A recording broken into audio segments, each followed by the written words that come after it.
दोस्तों आज के वीडियो में देखने वाले हम हमारे कक्षा 11वीं के गणित के रिवीजन टेस्ट का सॉल्यूशन, किस प्रकार से आपका पेपर था और क्या कहते हैं इसके सही आंसर।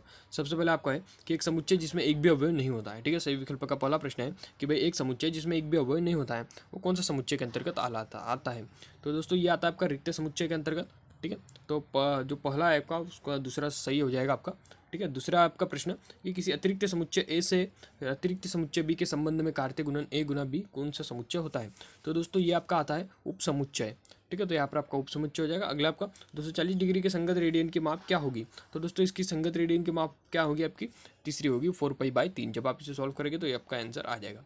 अगला आपका कि 4 फैक्टोरियल माइनस 3 फैक्टोरियल का मान क्या होगा। तो इसका मान होगा दोस्तों आपका 18, ठीक है। तो यहाँ पर आपका चौथा सही हो जाएगा, ठीक है। चौथे का यहाँ पर पांचवा देखिए कि x² + 2 = 0 हो तो x का मान क्या होगा। तो दोस्तों एक यहाँ पर क्या x का मान क्या आएगा आपका, यहाँ पर आपका जो d वाला है वो बिल्कुल से हो जाएगा प्लस माइनस 2 फैक्टोरियल, ठीक है।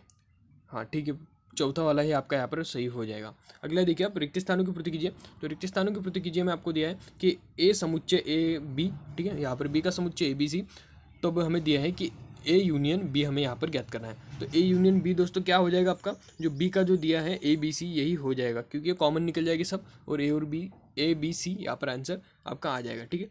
ए यहाँ पर बी, उसके बाद में सी, ये आपका यहाँ पर रिक्त स्थान में आंसर आ जाएगा। अगला आपका कि यदि ए में पी अव्यय तथा बी में क्यू अव्यय हो तो ए गुना पी में क्या अव्यय होंगे।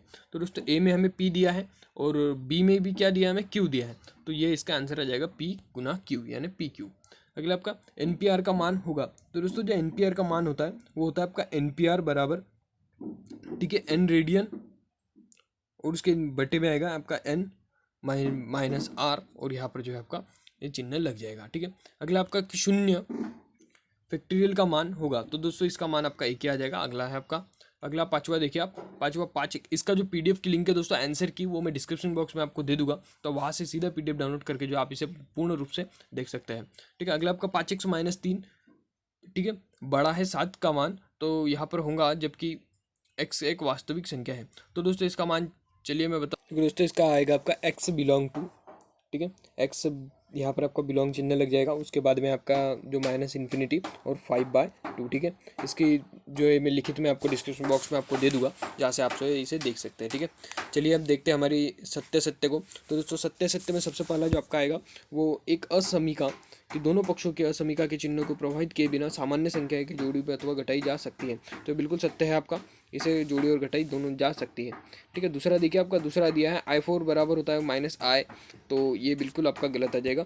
अगला देखिए आपका तीसरा है जी अक्षर से प्रारंभ होने वाले वर्ष के सभी मानों का संग्रह समुच्चय होता है, तो ये बिल्कुल आपका सही है, ठीक है। अगला आपका चौथा प्रश्न कि cos x बराबर है -3/5, तो x का चतुर्थांश में स्थित होगा, ठीक है। तो x जो है प्रथम चतुर्थांश में स्थित होगा। तो देखिए दोस्तों माइनस में दिया है हमें, तो ये प्रथम चतुर्थांश में स्थित नहीं होगा, तो आपका ये गलत लग जाएगा। अगला देखिए आप पांचवा कि क्रमचय एक निश्चित क्रम में बना विन्यास है जिसको दी हुई वस्तुओं के एक समय में किया सभी को लेकर बनाया गया है। तो दोस्तों ये आपका बिल्कुल सत्य है, ठीक है। सही जोड़ी देखिए अब दोस्तों आपकी, तो सही जोड़ी दोस्तों सबसे पहला आपका यहाँ पर जो है एनसीआर का मान, तो इसे जो हमने ये पहले भी समझा था, ठीक है। तो यहाँ पर जो आपको वही आंसर आने वाला है डी वाला, ठीक है। अगला आपका कि a+ फैक्टोरियल b, तो इसका मान हमें यहाँ पर देना है, तो इसका मान जो है यहाँ पर आप जो आपका a² + b², ठीक है। तो ये आपका लास्ट वाला लग जाएगा, ठीक है, इसका यहाँ पर इंडिकेट नहीं किया गया है, ठीक है। चलिए देखते हैं हमारा sin c + sin d का हमें यहाँ पर मान पूछा है।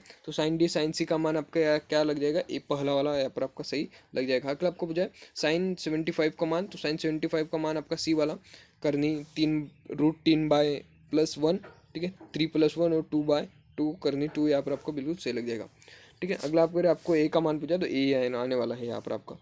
चलिए देखते हैं हमारा एक शब्द एक वाक्य में उत्तर। तो दोस्तों सबसे पहले आपको पूछा है कि cos c + cos d जो आपका क्या होगा। तो ये बनेगा दोस्तों आपका 2 cos, ठीक है, ये सूत्र है जी में c + d आपका बनेगा, उसके हाफ में 2 आ जाएगा आपका, उसके बाद में आपका बनेगा cos c - d, और यहाँ पर हाफ में आपका 2 आ जाएगा, ठीक है। अगला आपका sin 3x का त्रिकोणमितीय सूत्र लिखिए। तो इसका है आपका 3 sin x - 4 sin x का जो क्यूब आ जाएगा वो 3 आ जाएगा, एक्स में आ जाएगा। ठीक है, लिखित में इसका डिस्क्रिप्शन बॉक्स में दे दूंगा, आप डिस्क्रिप्शन बॉक्स जरूर चेक कीजिएगा। अगला आपका कि सम्मिश्र z बराबर x प्लस आई वाई का मापांक और कोणांक लिखिए। तो दोस्तों इसका मापांक जो यहाँ पर आ जाएगा X square plus Y square आ जाएगा, और कोणांक जो है मैं यहाँ पर निकाल नहीं पाया हूँ, तो आप कोणांक थोड़ा सा निकाल लीजिएगा। ठीक है, अगला आपका कि a प्लस बी का जो स्क्वायर है वो है n है के प्रसार में मध्य पद क्या होगा, यहाँ पर n एक जो सम संख्या है। तो दोस्तों ये क्या आ जाएगा आपका n/2 + 1 वा पद। ठीक है, काफ़ी सरल है दोस्तों, एक सूत्र है। अगला देखिए पांचवा, यहाँ पर लास्ट बचता है आपका कि साइन एक्स का मान 0 है तब एक्स का मान क्या होगा। तो दोस्तों एक्स का मान तो यहाँ पर 0 आने वाला है, लेकिन हमें यहाँ पर चर संख्या में लिखना है, अचर संख्या में लिखना है, तो यहाँ पर क्या लग जाएगा आपका n पाई लग जाएगा। ठीक है, तो यहाँ पर जो है आपका इस प्रकार से आंसर है। डिस्क्रिप्शन बॉक्स में मैंने लिंक दी है, PDF डाउनलोड कर कीजिए और आप आराम से जो है अपने कॉपी में से लिख सकते हैं।